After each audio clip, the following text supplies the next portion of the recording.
Okay, going to do our usual swipsy swapsy here, and hang on, I'm going to pause that. Nope, sorry, it just took a while for the scene to change. It has changed, we're good to go.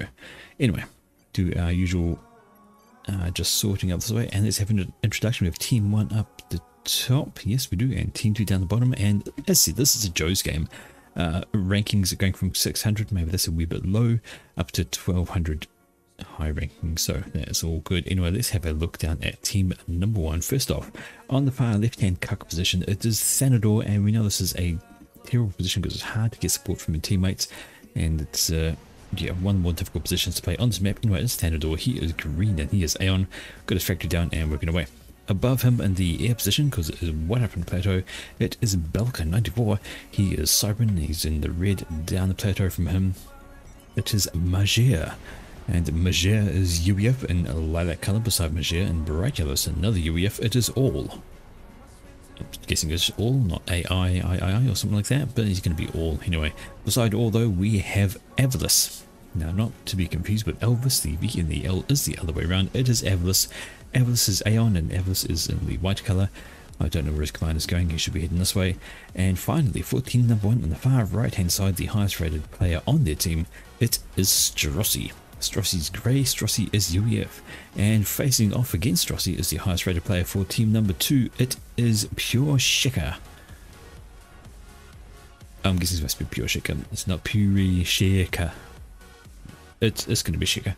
Shika is purple, he's Cybran, he's walking his way forwards. Behind Shika up on the plateau, it is Seppuku, and he is Cybran, he is in a lime snot green colour. Working his way on there. Down the plateau from him, his teammate is Robbie.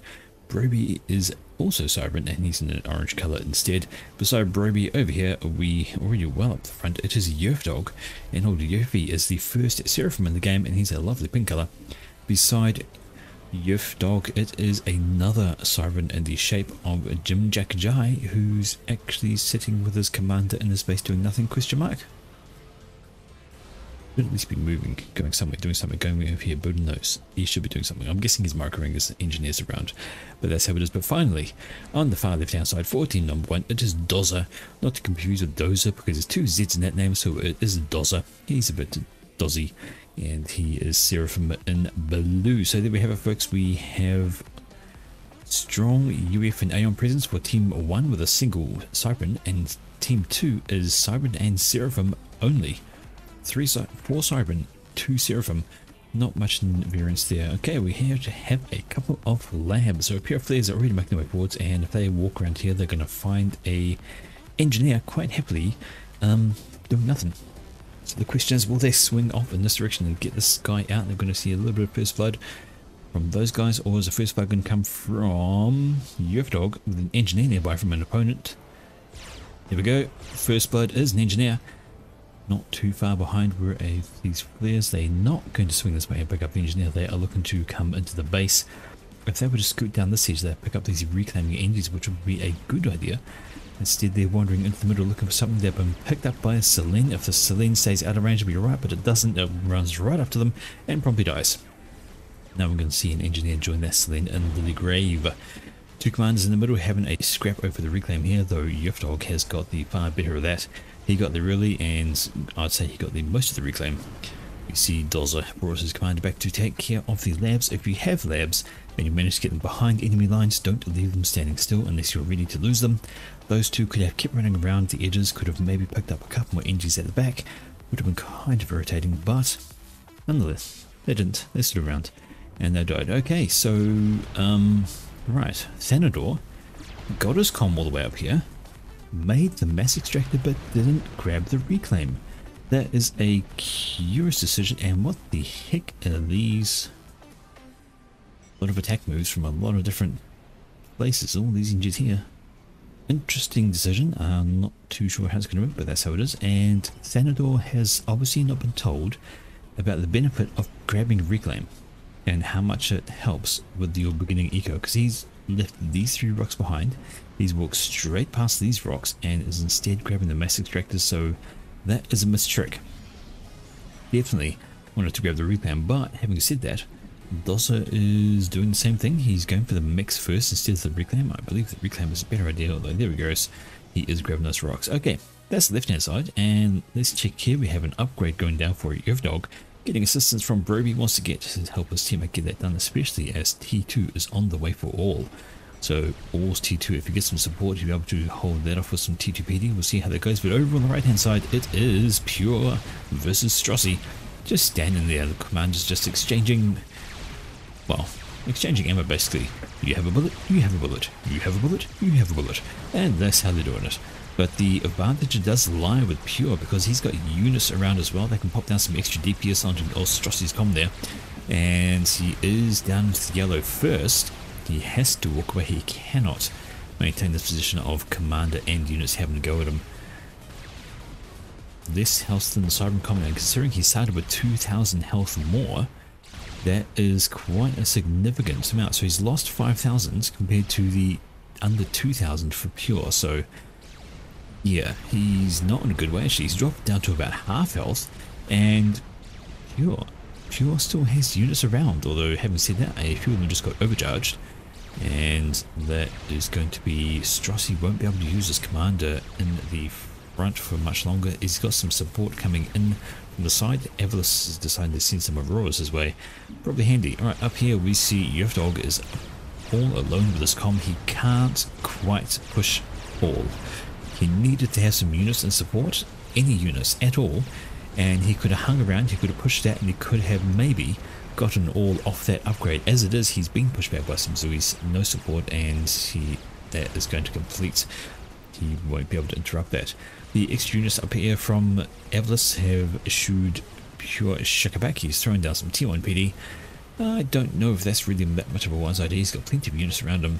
Does he have any tech? This is on the way to tech too. And that's probably what he's going to need to try and hold that off. Drop coming in though from Majir. He is going for the plateau. However, there is already a factory there and engineers and everything away. And watch the PD go down, which should cause those engineers to panic. And indeed, there are some Sky Slammers back here, which can also shoot them down. What's going to happen first? Is it going to get built, or is it going to get reclaimed? It is an Engie war. 4 on the reclaim, 4 on the building, and now the other Engies are getting reclaimed. However, the Sky Slammers behind here. Move your hunter, get your hunter in. That will help a huge amount to finish that off. Engie fight on this. Oh dear. There we go. I think they're giving up now though. They're going for engineers first, but the hunters are out, and this can be the end of those Engies. So the drop comes to nothing, and the PD will finally build with an engineer who has 0 hit points. Oh my word. The engineer literally has 0 hit points. I have not seen anything closer to death than that. A single pixel of health on an Engie. Wowzer. But anyway, enough of that guy. We've got action going on the right, and there we go. We've got T2 trying to go out for Strossi. If Pure can knock him out of that, it would be incredibly handy. This T1 PD, if it happened to be in range, would do great things. Pull the Medusas back so they're not in range and let them bombard. But assistance has come in the form of engineers onto Strossi, and that goes up. He's going to get a boost in health. There we go. And he's also going to be able to be very quick at building T1 PD now. Overcharge knocks down 6 engineers, I think, surrounding him, but Strossi cannot stay there. But having said that, Pure is not in good health either. No gun upgrade for him. He's just a straight out commander. And the T2 upgrade on Strossi is going to be the difference. We have more combat going on down the middle. We have Jimjack now has himself on T2 com. And Yovdog still with that gun upgrade, just helping hold things off. The left hand side is not looking great for Doza. Doza is being pushed back here. It does have gun upgrade, which is incredibly necessary when facing off against Auroras, so you can actually shoot back at them. Thandor is absolutely fine in the water there, and I think he got red because those are supporting units from Jimjack have come over, and yes indeed that is a lot of Iron Rex there. So Doza got raided, lost a bunch of things, and he's already got T2 though, so he can start spitting out Ushbus. Right hand side we can see units coming over from Evelys again, needing to do so to bail out his teammate, and Pure now needs to be careful because those are Auroras and they will outrange and they will snipe him. And now Strossi is starting with a T2 as well. Yeah, Pure needs to consider doing exactly what he's doing, which is just dipping into the water, and T1 PD is now no longer really useful because of course we have T2 coming up from Strossi, and we should probably see that being a gradual pushback until Pure can get some kind of tech on the field. He does have T2 here, but he's working on power first. Back in the middle, and it's been a gradual pushback. We can see that Jimjack and Yofdog have had to move back some. Their commanders have pushed back a little bit. We see a load of T1 RD lobbing their shells over, and T2 PD is really going to be needed to try and slow those things down. Well, if they move forward a wee bit more, they can start taking out these Cerberus Tyrus easy. There's enough of them. It'll take them time to get down the left hand side. Still looking bad. Dozer is being pushed right back towards his base. Plenty of units coming in. Again, he does have the gun upgrade. He's trying to get a factory down for some support to roll off some units, but it's not going to last too long with the amount of T1 RT, and his commander can't afford to sit still either. T1 RT and Aurora's having to go at him. That's a worrying amount of units. He will take a lot of damage from there. Does he have support? He does. Ultravas are coming over, and they will be his saviour in this situation with the amount of T1 units sitting right there. Now then, have a quick check over here. T2 Cerberus Tyrus are up on the side here, so they're going to slow down anything that tries to come on in. Right hand side, it is Pure. He's done some work. He's done a lot of damage, but the T2 PD creep is real from Strossi, and he's just going to gradually move up and kill off engineers and kill off PD with those triads. The left hand side though, that has been Thanador pushing right up, and that is in Oblivion. So just to add insult to injury, he's throwing down some T2 PD right up front of his opponent's base, and now the factory is being targeted. He has a second PD back here just for a bit of insurance, I would wager. Throws down another one, and that's going to be something Dozer and his current health cannot push. What he could do is look at popping out some mobile missile launchers from there. That would be able to break that section nice and easy. Nano repair going down for Yevdog, so he wants to get fully onto that combat com. And the T2 PD here is having grand old time with some T1 that has wandered into range. They're just going to get slowly picked off. But we see T2 artillery, of course. People love the T2 ID. It is nice, long range, does a good amount of damage, and is quite nasty. Okay, I see an upgrade. That is T2 going down for Pure. He already has T2 HQ back here, popping out some rhinos, and he is doing the upgrade on the mass extractors as well. Haven't actually mentioned Eco March. Let's see how we're going on the air game. Additionally, we actually have T3 up, and there is a T3 power gen planned. I'm guessing after this upgrade is done, there'll be a T3 PG in place down there. And over the side we only have T2 for Seppuku. So Seppuku is very, very behind in the air game. Hasn't even started his T3 upgrade. He's got one T2 PG made and working on the second one. He needs a lot more build power, and he needs to get that going up a lot faster, because at the moment there's a massive advantage if Belka knows it. He does. If he's paying attention, he will know that this factory is still T2. He could throw another scout over and be absolutely certain of it, and really his first unit that comes out of there should be a bomber. If he's paying attention, he'll know he has air, and he can pop out a strap bomber and do some massive amounts of damage. The middle is looking a wee bit static. We have just about finished nano upgrade there for Yerf. In fact, we have in just a tick. There we go. Nano done for Yerf, so he's now a very combat capable commander. And he's always got this little base here to drop back to. Although, having said that, this little base to drop back to is not going to be much longer in the pace of T2 artillery. And there's a second T2 ID going up. That is going to be a problem, especially as the shield is dead, and all this is now ripe and ready for the picking from that arty. Over this direction, we had a T2 ID put up by Pure, and he's now getting pushed though. Doesn't have any kind of PD on the ground. He does have a bunch of units.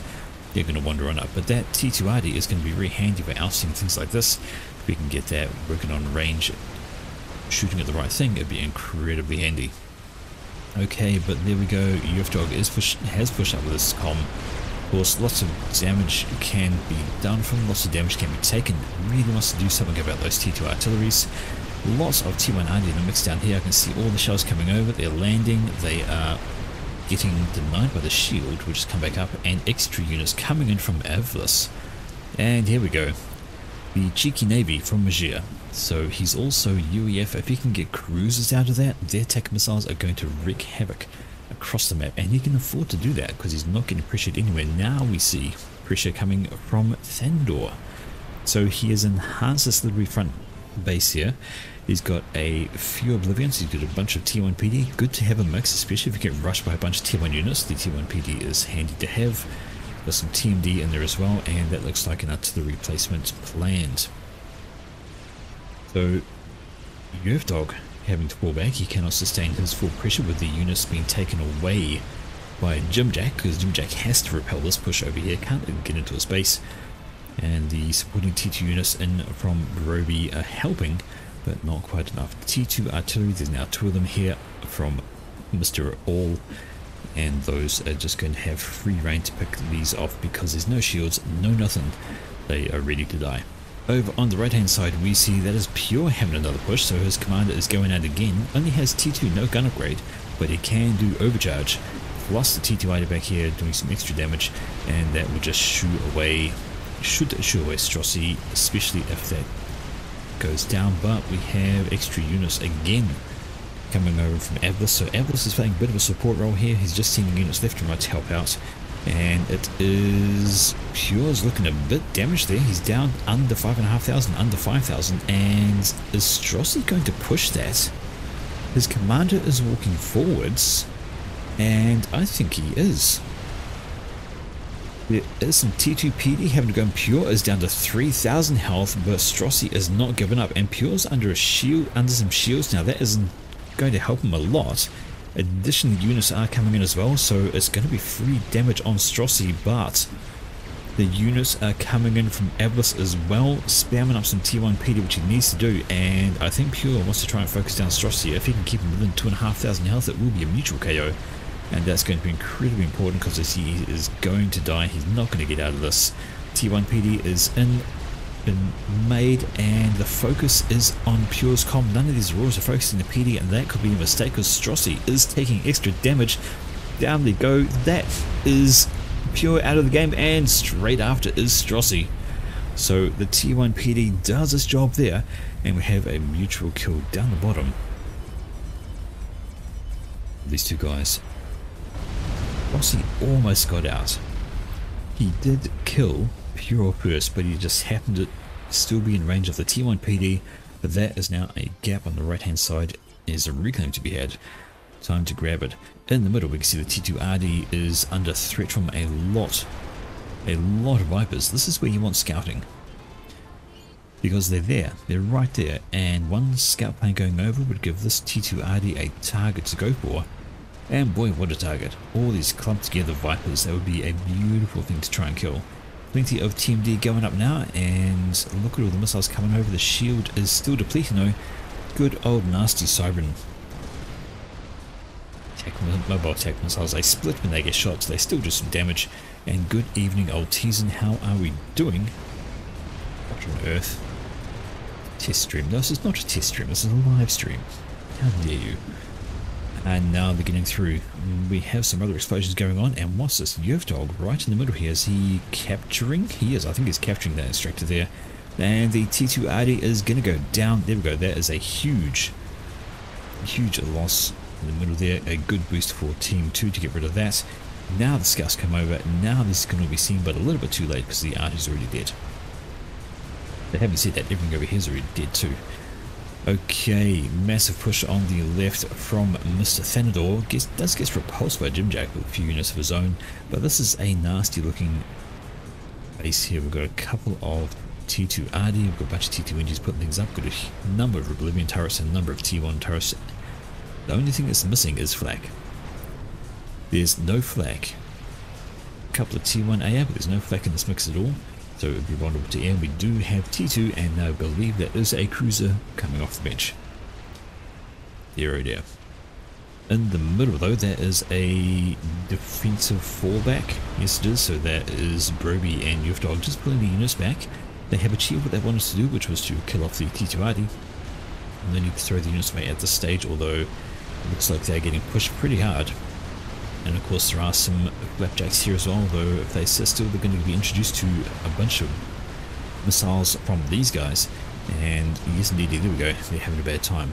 This is kind of ballsy from Dog. He's sitting under the water reclaiming units, trying to grab the asylum which is close to the edge. If he walks out he's going to take a bunch of damage, and that is not going to be a good idea. The units do flop over him, and uh-oh, I think they know he's in the water. I think they know exactly where he is. Considering there's a swarm of torpedo bombers going up, and Yevdog, he's going to have some issues if he loiters around there. But going back here, Dozer has just been pinned right back, and what is he planning to do? He's got a T3 shift going on there, so that's probably a good move. If he gets T3 out of that, he can pop down some. We definitely use more power. There we go. So Yevdog pops out of the water, goes shoots a couple of things. Gets absolutely hammered by Bolivian turrets, by T2 all over the place, and thinks, oh yeah, maybe no. Let's not do that. Kills up a couple of units, but my word, look at the health just evaporate. You don't want to stand too close to that. And if he goes into the water, well, is Corsairs as well, so they're going to hit him with those. And he's going to think, eep, I will drop back into the water. No way I can stay on land and take care of those. But he does that, and we shall see the far greater number of torpedo bombers come along. And here they come. I think the next ejection is about to happen. He has been scared back into the water by the Corsairs. Rightly so, he cannot contend with those as a commander. But now it's the torpedo time, and he's not going to survive this. Absolutely 100% not going to survive this. Respects his Spanish torpedoes. Well, I guess. But that's a bit of a problem, because he had this lovely large ground force which was going to help hold off all of this, and it's about to go pop. Just like his commander did. Boom. And this time, there is not a counter kill. It's not mutual, it's not two guys killing each other off, but having said that, Evlis has just upped his spam. And these are all HQs? I don't think he knows about support factories, but anyway, he is just spamming them out, and that's a huge force there. He's grabbed the mass extractors, but hasn't grabbed the reclaim. A strange choice, but anyway, it's his choice to make. Yeah, but he has a massive army here, and if we have a look down here, there's just a few engineers. They're grabbing reclaim though. That is Seppuku trying to do what he can. Now, I'm kind of surprised it was not more made of the air advantage. Volker was at T3 air a long time before Seppuku was, and Seppuku has a lot of build power though. This is many hives, so he should be able to pop out engineers, and he's still just the one factory at the moment. He would do well to reclaim all of these T2 pigeons, pop a T3 in the middle, and increase his air grid. Got T3 power, he doesn't need the T3 anymore. Okay. Another push coming in from Thandor, a group of units, and they're looking pretty solid. Bunch of Bolivians under shields. Not much to move anti-air though. But he is facing off against some loyalists, so Robbie has moved into the T3 land game, and he's still got this band of units up here. They're alright, they're kind of solid. Though having said that, they probably can't survive that magnitude of a push. Standing still. Anyway, up this way we see a single loyalist sitting still, not having a grand old time. Not the best thing to do, especially with Tiwanadi, who of course take a whole bunch of damage. And over this way, well, that's just not looking great for Dozer. There are now 1, 2, 3 T2 artilleries, all lobbing shells over towards his base, and at this rate, it's not going to be good. Pop down T2 PD, which is not what he needs. He needs to focus on something else, and Othams aren't a bad idea. Though some mobile T3 RD could be the answer to what's going on there. This massive force here from Robbie has been pushed right on back, and the force from Avalis on the right hand side has swooped in and murdered those engineers that were doing reclaim, and now they're free to wander on this way and do a bit of a pinch. But here we go, we have T3 on the field for all as well. That's a few Percivals wandering in, and those things of course are nasty. There's a brick over this way with the loyalists that are trying to knock off this, but they should be fine. The question is, what can they do about the Percivals that are coming in? They're going to do some big old damage. Renegades popping out, they're going to take a while to kill things off, and there is some anti-air, but it's only T1, so that should be okay. If the Renegades shoot them first, it'll be good, because that was most of the anti-air. In fact, that's all the anti-air gone, and now they can start tickling down those Percivals. Going to take some time. Percivals are rather tough, but the extra damage is extra damage, and it's all good. Okay. Yeah. Using cruisers, well, we've got a couple of destroyers out, and there is another cruiser coming. Just the one though, not too many, so not going for cruiser spam. Not wanting to try and line the edge with a bunch of cruisers to cause maximum damage. And splash upgrade for Dozza, so he's wanting to go massive combat comm. That's a huge upgrade though. That requires a mad amount of resources if I remember correctly. 5400 mass and 270,000 energy at 7 minutes and 40 seconds, presuming he doesn't stall on anything, but his base is getting munted by those T2RD. It's got no reply.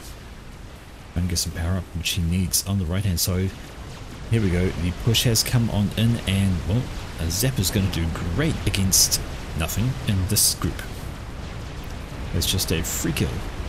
Renegades are all good. They are just loitering around, doing some extra damage where they can. They're focusing down the anti-air at the moment, just so they'll have free reign to kill off the rest of the units, which they have completed there. So now they can do that, except for the fact that ASF's swooping from Belka, and that is the end of those guys. Just one pass, and they're all dead. One more bricks coming off the conveyor line though, so that should be alright for Broby. He has the HQ there and a support factory. Plenty of power, and he started on a Monkey Lord as well, which he's, I think Team 2, sorry, needs something to do. And hello, this is a tac battery. What's the range on that is the question. Well, not really going to get far. The only things it can hit is not even the HQ. Kill a little bit of resources perhaps. But otherwise, I think that is a bit of a waste. Over this way, it was the single cruiser that comes out. What's the range of that thing? I must have to ask, and I think it could be worth popping out a couple more, sitting them down on this particular spot here, and that could start harassing both of these bases. But anyway, speaking of harassment, these units were trying to get something done, but they got split up, they got picked on, and they got absolutely obliterated. Percy's and 4 base, some shields as well, not looking all that good.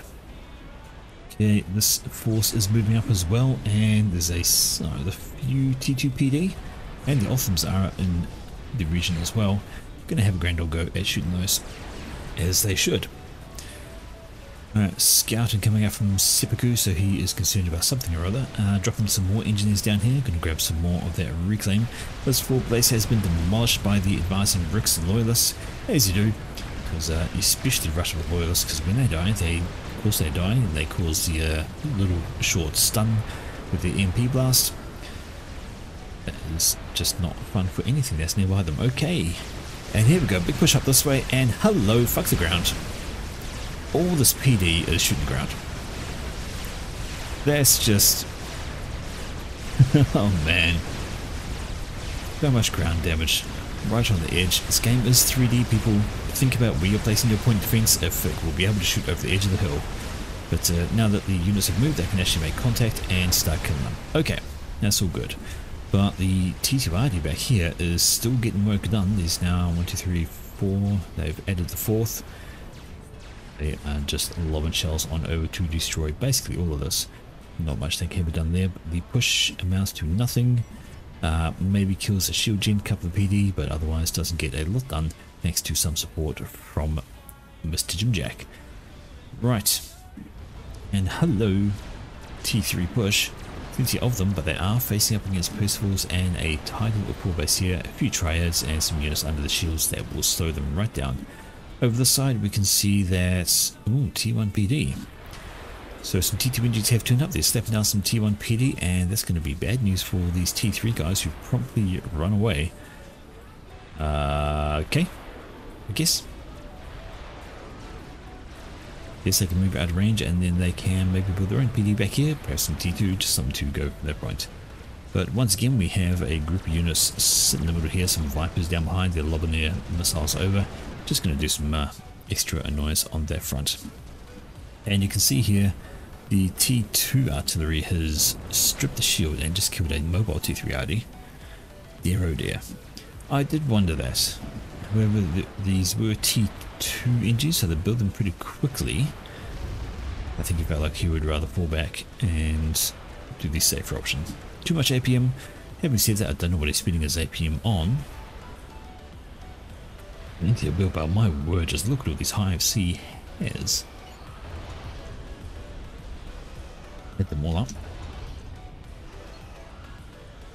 28 and 26, so he's got 54 hives, half of them upgraded to T3. And he is spitting out aircraft at a fast rate of knots, but and he started on a nuke.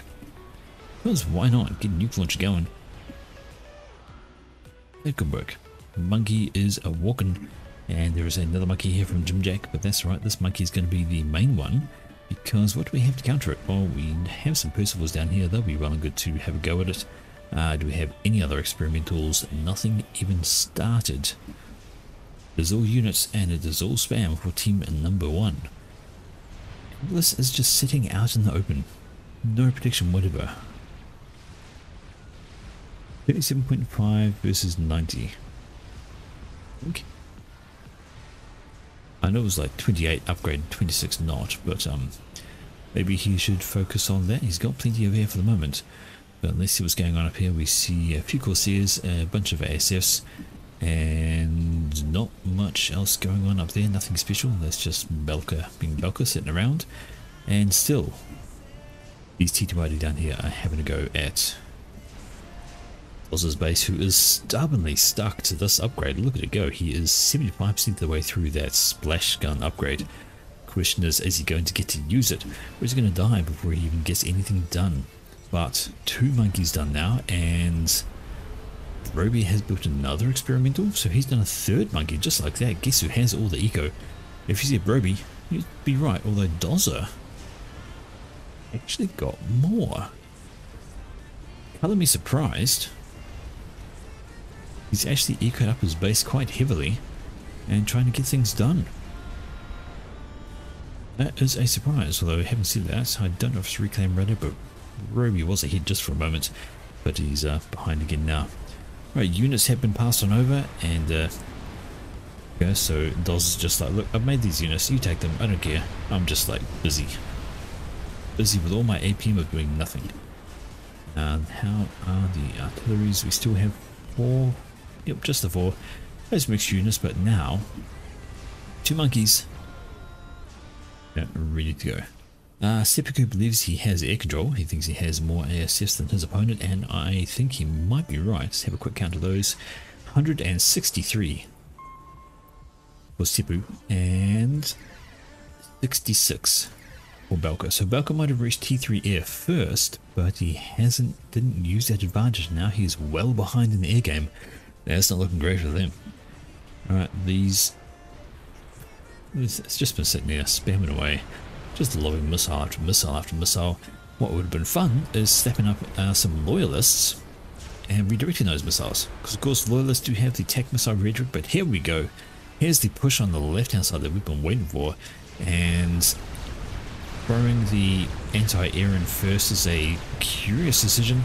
Maybe it's meant as a distraction to let the monkeys get in range and do some extra damage, because these harbingers have just been turned into mush.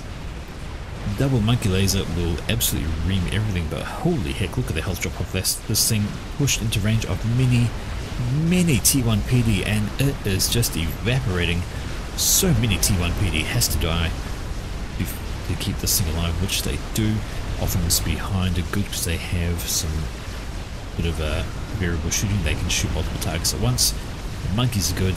The PD is not good. And everything here has died. This monkey's down into the red, gets a rank of veneracy. Gonna dip in the water, get a bit of regen, but that is 2 monkeys to worry about. There's another monkey up here helping defend, which is gonna need to happen because there are Percivals coming in. Do have some bricks in the mix as well, which is gonna help out there. Just going to force those guys to drop back just a little bit, just because they can. Bricks and Percivals have fairly equivalent on range standards, so no advantage either way from that. A perimeter monitoring system, well, that's that will certainly give them a lot of visual range, and they'll know what's coming around. The air is sitting over, Seppuku's air sitting over here above Doz's base. That might be the wrong place, because here come the strats. They are going straight for, I don't know what they're going straight for. They come straight in the middle. They're not worrying about the monkeys. They're letting those wreck the base over there, and they are going straight in for something. Have a look. They spotted the target and they are wanting to go for it. The question is, what is that target? And this is not looking good. I think they're going for Robbie, who's sitting here right beside T3 Power, is not shielded at all. And here come the bombs, and there goes Robbie.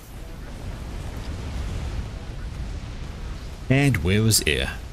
Asleep. Over this way, and these strats are actually going to get away, maybe? Although maybe not. If they get away, it's going to be criminal.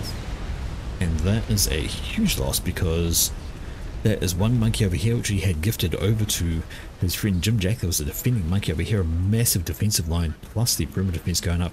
He had another monkey on the way, and now that's another player down for team number 2 from a very good air snipe. Now, Mr. Seppuku, you have air. You absolutely have more air, although leaving it sitting over a cruiser is a terrible idea. What are you doing with it? Well, he still hasn't finished that sub-launcher. You could have grabbed all this build power and gone bop. And just upped that launcher really quickly.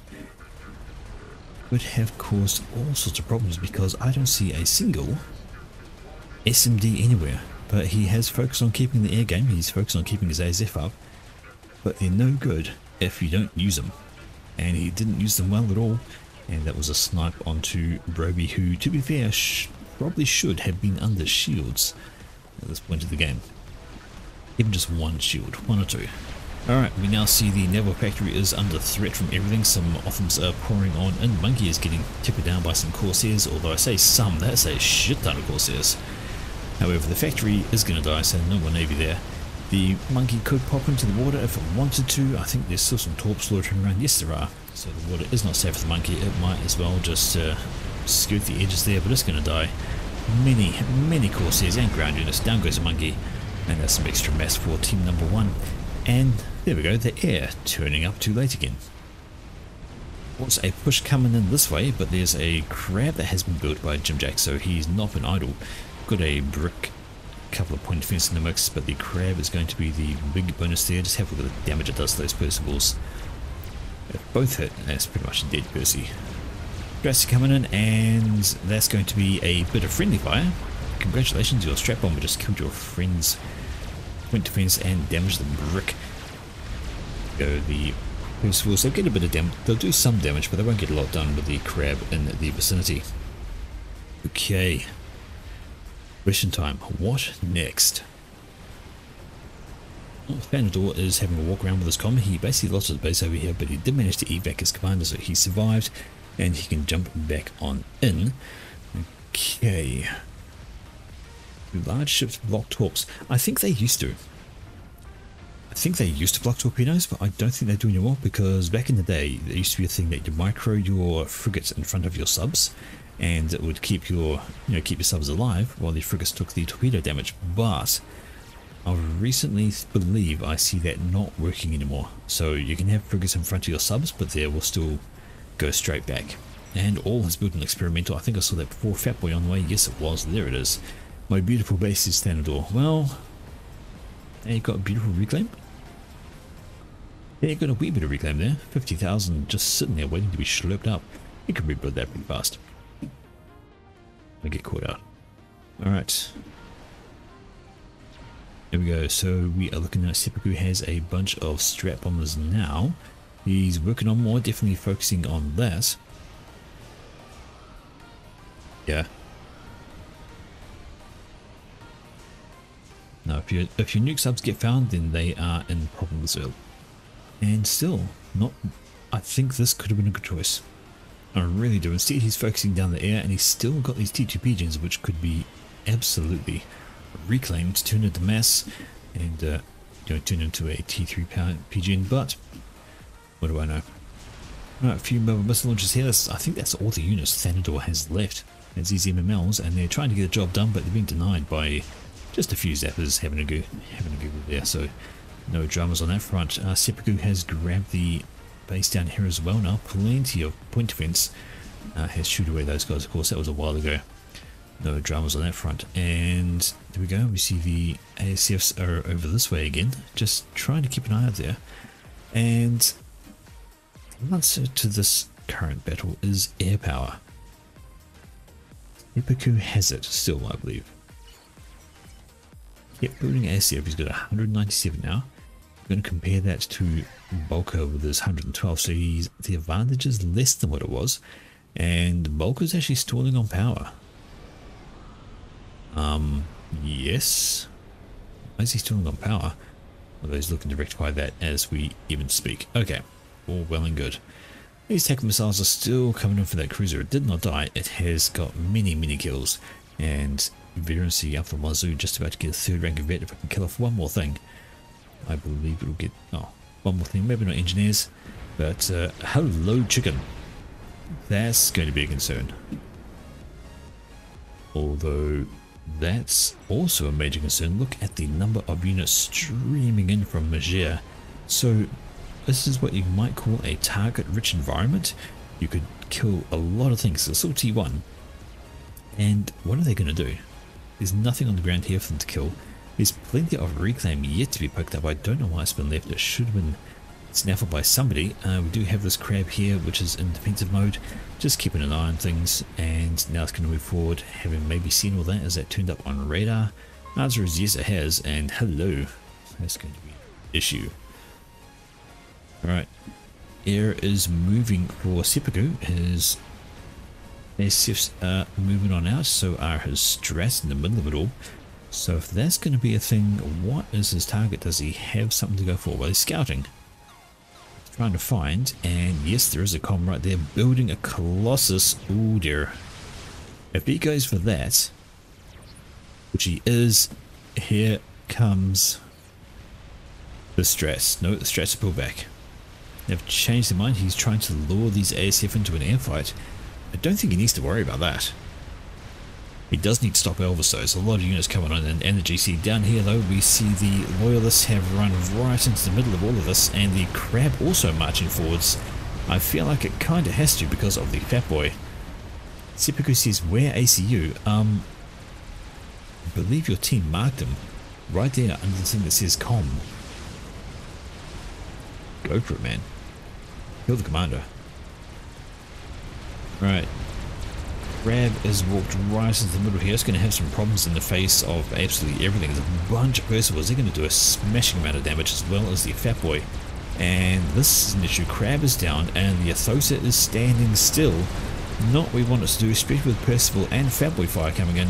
This is a bit of a trick that's going to be missed, and that's going to be a problem. These strats are coming in for Avalos though, and he's not going to get out of this. Not enough shields and far too many strats. Going to say goodbye, Avalos. You were going out of the game. These strats could circle to the left right now and maybe pick up all if he is paying attention, but no, he's moving away with him. The airfight has happened and he has won that gratuitously. Doesn't want to keep chasing too fast. A lot of Sams over here. You're going to lose a lot of units to keep doing that, but those strats have open season on another 2 commanders just loitering around. Maybe not Majere. He's under a couple of shields and has personal shield as well, but I think all could have been killed. And the air is now sitting over Belka's base, going for an airlock, which is a bad idea. You've left your strats alone, and they had been found. They're not going to get that run that they're going for. Protect your strats, my friend. You didn't protect your strats. You've won air, yes, but you have thrown away those strats. What is he going for? He's going for Belka. He did indeed. He went for Belka. I don't think that was a good idea. I think he would have been better off going for it all. He was closer, didn't need to fly through all of that and kill these strats. If you're going to have your air control over your enemy's base, you must kill the strats. Got to do work there. Okay, but down here, the struggle is real for Jim Jack. He has units coming into his base. He's a Fat Boy wandering up. He has T1 spam going, and ooh, he's teleporting. Saw the laser done, and he is teleporting somewhere. The question is, who is he going to go and kill? Let's keep an eye on that, and that's an Awassa. So Dawes has gone for an Awassa, and it's almost done. A good shout when you have air control, and you can do a lot of damage with that. T2PD having us go, and how are we doing on that teleport? Well, it is almost going. Let's try and have a look. Who's he going for? Oh, there it is. Hello, Laserface. Did you know that lasers hurt? And this is going to be a Majere out of the game. None too soon with all the spam coming on in. It's going to leave a lot of this exposed, but you know, fuck the ground. Even as it does, fuck the ground. The Awasa is up in the background. It is going to wander over this way and start dropping his bomb on the Fat Boy, I expect. But up here, what do we have? Jim Jack is loitering around. He's not trying to teleport out right away. He's going for a walk, and that's going to be a mistrick. Strats are coming in over him. Where's the air? Well, it's down here protecting the Awasa and the Strat belonging to Seppuku as well. Alright, fair enough. We are going to see Jim Jack get out, die. Why does he cancel? Not going to dodge those. But there's Jim Jack. He got his tally out, killed his opponent, and boom goes Jim Jack. I think maybe if he teleported out right away, he might have been able to make it. But instead, he kept cancelling and moving, and that was his mistake. The Awasa is doing Awasa things, I guess. It's not going for anything.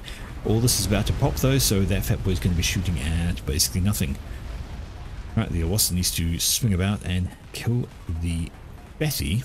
There we go. Jim Jack says air, and yes, if air had come and support me, could have done a good thing. And there's a bunch of strats here ready to strike. They have targets. They have Thanador, who's not really a threat down there. They have all back here. Now this is an interesting strategy. Doesn't always work. As soon as he landed, yes and no. He needed to make sure he killed his opponents, but yeah, if he landed close enough, he could have started telling straight away. But unfortunately, I'm sure he cancelled it a number of times, but anyway, that's fine. Those guys going to have a bad time there. But this strategy here, a bunch of SAMs right by your commander, is kind of like a too late situation.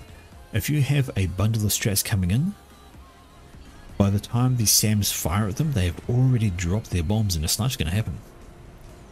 If you want to do SAM protection, you need to ring it. You need to give some distance from your comm to let it survive. Alright, Seppuku is saying let's snipe here, and he has the... Yeah, they've got an Awasa. No, don't see anything by itself. Oh no, no, no, no, no, no, don't do that. Where are the ASCFs? They're sitting over here in the corner, leaving the Awasa exposed. Excuse me, hiccups. Uh-oh. Shiraz coming down the right, and those are Cybern's Jets. They could very well be stealthed up, and their Seppuku has no idea they are there. None of these are stealthed, so I think Belka knows that all this air is down in the bottom left corner. He's had a scout go over, he knows what he's doing, and here comes Stress, and oh dear, oh my. Guess who is stalling power at the most inopportune time to be stalling power right now? And those are very weak shields, they're unupgraded. T2, here come the Strats, and hey, guess what? There goes Seppuku. He's a doomed man. Is that enough? It is enough. Standing beside T3 power when it goes up. Seppuku dies to completely avoidable, and all this air is gone. All he had to do was keep his commander safe, but now they had air power. They had so many strats, he could have used them at any point. He could have gone and killed all. He could have gone and killed. He's gone down there. Thanador, he could have even used that number of strats to come up here and kill off Belka, who is upgrading something. But with the Awasa, they were in control. The Awasa, they had a whole bunch of strat bombers. They had air control. At any point, they could have gone forth and fought that battle, sniped a comm, because hey, it is, you know, there's no full share, so anybody you kill is just taking off from your opponent, and the Awasa is about to get picked off. Yeah, just seen ASF's in. The opponent's air player is gone. He has no air. Olza is very much up against it, trying to finish off Yathota. He has power issues. He's going to need to resolve that and get himself into the air game if he thinks to have a hope. But honestly, I don't think he does. We're doing. upgrading something big, so he's probably getting tele or laser just in case. Plenty of tele defense around him now. But, yep, that's just unfortunate. They had it. And Belka with the air control now, he should be absolutely fine. He's got plenty of SAMs around the edges, which is this is how you want to set up for anti-air snipes. Get your SAMs around the edges so that the bombers have to try and find a gap to get through. A bunch will get shot down trying to go past. Doz has finished the chicken. Yes, indeed, there we go. So he could actually go for a wander with that. He does have an SMD as well, so nukes aren't an issue. And he did finish the explodey splash gun upgrade on his commander too. But he doesn't have air. And that at the moment is going to be the most critical thing. Bulk could just swap up to, well, bulk grass. Doing that upgrade. Pause it? He doesn't pause it, it's just going really slowly. Alright, it's got to be a big one. Question for Dozer is now what? More power? Yes, he needs more power. What is being worked on back here? Nothing. SMD there from all. Novax down this way, so extra irritation. Okay, Novax. Just keeping that above the head. Righty, what I might do is I might just speed this one up a bit. Of course, I have watch replay, so it's going to take a bit of time to.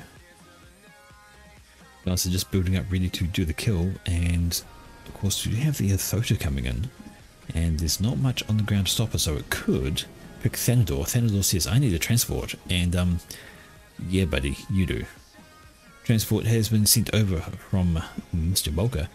He's going to grab that, and Thanador's going to evac out of there. Because Stompy Boy is on the way. There's nothing, literally nothing on the ground to stop that. In fact, there's not much on the ground to stop it anywhere. The Sphinx satellite, Mr. Novax is up. There's a Fat Boy that has been started. But again, not too much on the ground to slow it. A few Percivals can wander on over. By the time they get there though, that Yathota's going to have extra shields around it, going to have some Othams supporting it, going to have some anti-air as well, so it's going to be difficult to kill with just some Percivals. I guess the satellite can do some damage, unless this thing vets. It's going to get a rank of Veneracy actually, and it's going to get some extra regen going on.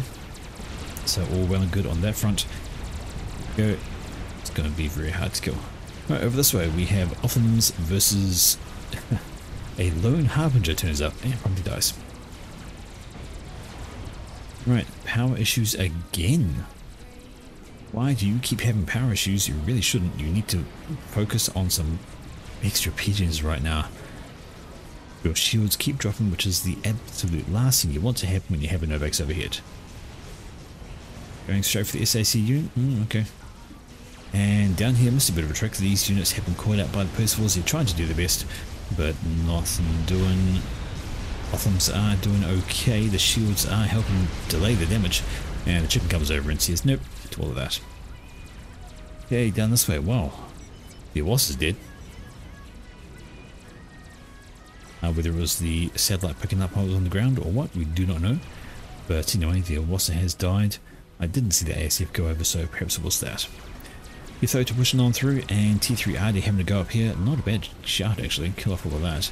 However, Strats and Corsairs onto the chicken is a huge chunk of damage, and walking into a bunch of Percivals is a terrible idea when you are hurt and it is raining down upon you. It's gonna die. And Fatboy finishes as well, just to add insult to injury. See you later, chicken. Alright, they've got enough bombers. Corsairs, Strats, just send them in and get this one over with. A massive tuning, bit of a tit for tat in that game. You know, commander for commander on the right hand side. We had the tally snipe, which was a commander for commander, an extra kill down here. Clean things up, and then another snipe back over this way. But the whole key kill of the game was right there when Seppuku's comm was sniped out by Belko with a bunch of strats, and that was pretty much game by the time. So this should be focusing on these. Energy storage will explode could cause a chain reaction actually. I think there's enough of them to maybe take out the T2 Pigeon. Going to be enough of an explosion anyway to kill all of it. Now at least take down the shield to give it a chance to knock out the rest of the stuff. But I'm just waiting. Nick bombers do bomb run, they don't have air, says Avlis. In general chat, so. How you doing? Belka has telemaze. If he really wanted to, he could go telemaze something. He has been building up so many.